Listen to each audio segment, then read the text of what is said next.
Hey guys, it's Natalie with Treasures of Minnie, and this is the cute little card that we're going to make today with the third collection from the Flavor of the Month card kit for June from Scrapping for Less. This is going to be a little easel card, so that's why there's two pictures here. I'm showing you what it looks like when you set it up. So before we get started, I wanted to kind of show you how it works. So if you pulled it out of the envelope, it would look like a regular card, but then you can slide it up and it will set up on the desk for the recipient, kind of like a little easel. But so that you could write in it, I added 2 white panels to the inside part. That way, if you wanted, you could write a message and it's still set up and not everyone else would be able to see what you wrote.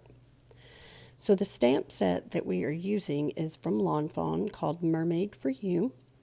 And this is a quick run through of the 6 pieces of pattern paper that came with the collection. And we're also going to use the die cut that came with the collection. And I went ahead and die cut the word out 4 times in some of the green paper, and I glued them together. And then I cut out some glitter paper, yellow, purple, and green, because I wasn't sure which one I wanted to use yet.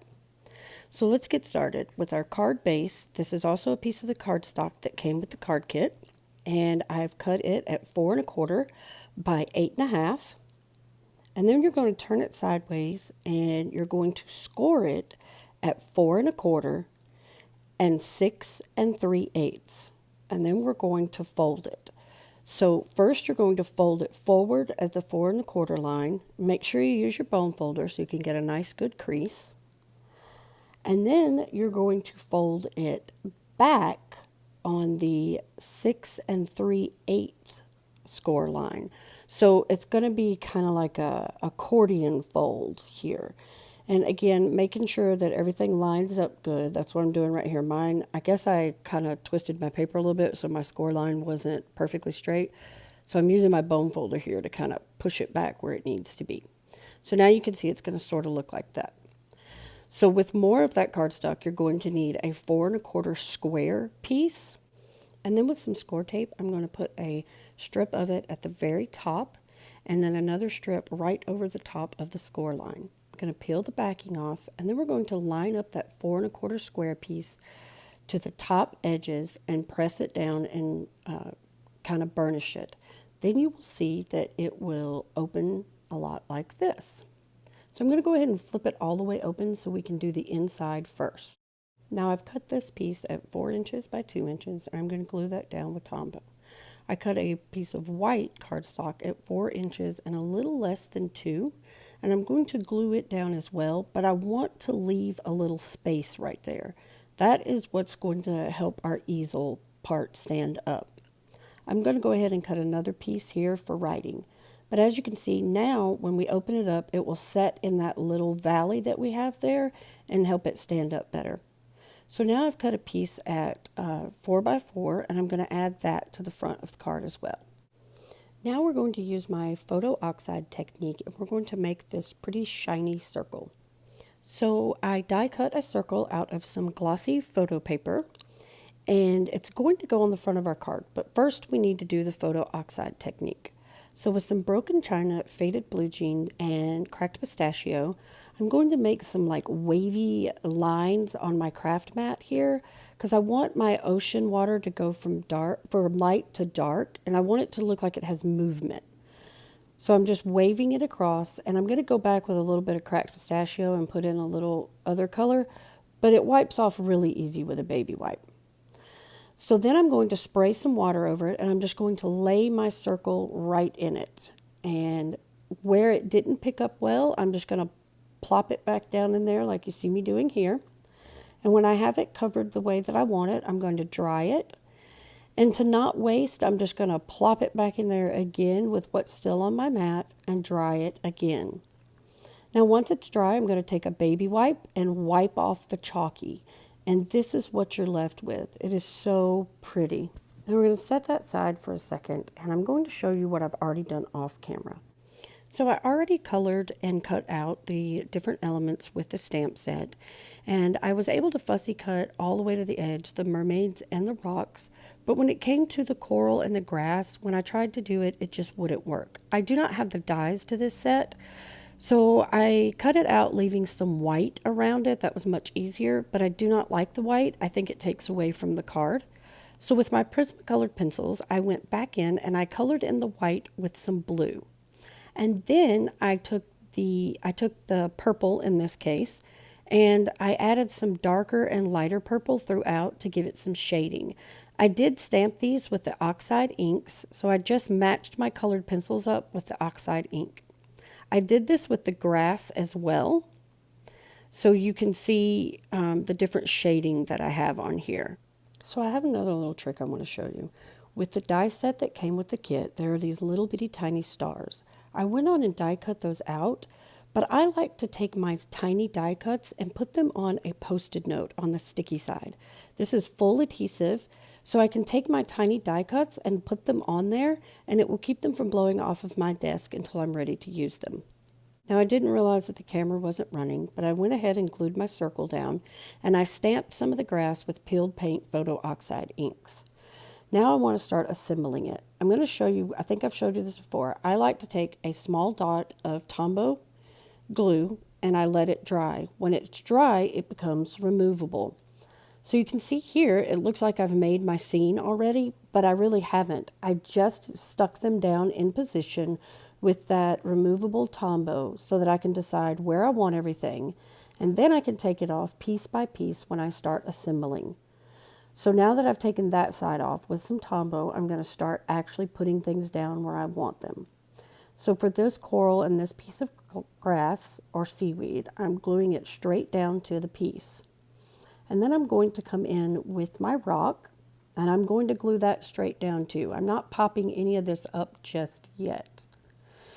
But then I'm going to take my little boy mermaid, and I'm going to put a foam square behind his head. But I'm not going to put it everywhere else. I'm actually going to use some Tombow just here at the bottom of his tail. So his tail will actually lay on the rock, but his head is going to have a little bit of dimension to it. I do this the same way for the little girl on the other side. Now for the coral piece that's going to go in front of him, I'm actually going to pop that entire piece up on some foam squares. And I just had to cut them down a little because they were too big for this piece. So once I have it where I want it, I'm just going to press it in place. And then I'm going to do the exact same thing on the other side. So you can see, because I let that Tombow dry on that little dot on the back, I'm able to take the pieces off. So I put this side together exactly like I did the other side, and this coral piece I'm doing the exact same way as well.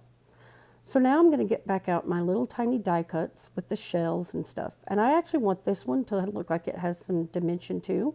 So I'm going to glue part of this one onto that piece of raised coral right there in the front. And then the other little shells that I have colored and cut out, I'm going to glue them down. Like, I'm not going to pop these up. I'm going to glue them down. So I'm just going to lay them out here to where I can kind of get an idea of where I want them. And once I have them all laid out, I'm going to take my tweezers and some Tombow, and I'm just going to glue them straight down onto the card. I'm also going to glue the little seahorse up at the top directly onto the card as well. So now I need to start deciding on my die cut words. As you know, I glued the green ones together, and then I needed to decide between the yellow, the green, and the purple. And I decided to go with the yellow because it matches the yellow at the bottom of the card, and I kind of felt like it brought it all together. And now we're actually going to start working on the inside.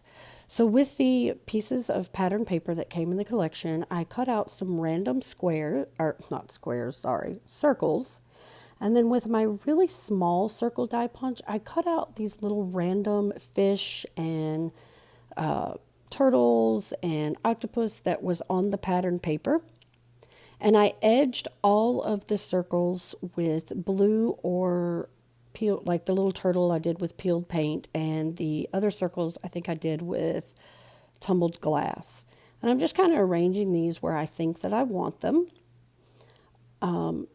And you can see here, I haven't glued down anything. I'm going to, but I haven't. I want to make sure that I have room for everything. And I remembered that I need my sentiment, and I'm going to do the see you soon. So I stamped it with some worn lipstick oxide ink on a piece of scrap paper, and I cut it out and fishtailed the one end. And then I also edged it as well. And now I'm just going to start gluing everything down. Now, some pink glittery enamel dots came with this collection, and I'm going to put these at this top edge here. Yes, the card has that groove to set in, and that does help keep it open, but I thought these up here at the top edge would also give it a little more stability, and they're pretty. So this is the pack of sequins that came with this collection, and I am going to randomly place them down onto my card like you see that I did here on this card. And you can see that I put some little rhinestones in the very center of the sequins. Sometimes they just look too bare to me, and I like to do that. The rhinestones were from my own collection though. But you can see here's our card, and I think this is so pretty and so cute, and I think it would be great for a little girl. These two stickers did come with the collection, but I've not used them. I just used the enamel dots. I also added one of those stars from the die cut to her hair to make it look like a little shell hair bow. And then I'm going to add glossy accents to my little tiny shells, her hair bow. And something else that I really like to do is I like to stream, or I guess like string glossy accents through the hair. So I'm not filling her hair completely, and I'm following the pattern of her hair flow, and I'm just making some little lines. It just makes certain parts of the hair shiny. So this is our card for today, and I hope you guys enjoyed it. I'm going to be giving away the Mermaid for You stamp set. I used my personal one in the making of this, so I'm giving away the one that came with the card kit. All you have to do is go to my Facebook at Treasures of Minnie Craft Corner. This video will be on there. You need to like it, leave a comment, and share it with 2 people. Then my random picker will pick a winner, and I will contact you and get your mailing address and mail this to you. Please make sure you hit subscribe and click on the bell so that you're notified when I do more videos. And give me a thumbs up, and I love reading your comments, guys. Also, at the end of the video, you can click on my face and it will take you to my channel, or you can click on the other video and it will take you directly to that video. And I guess that's about it. Also, no, wait, I did go and add a hashtag photo oxide technique. So if you Google that, you will be able to find all of the videos and pictures that I have using that particular technique. And I guess that is it. So until next time, hugs and loves from my craft room to yours. Bye.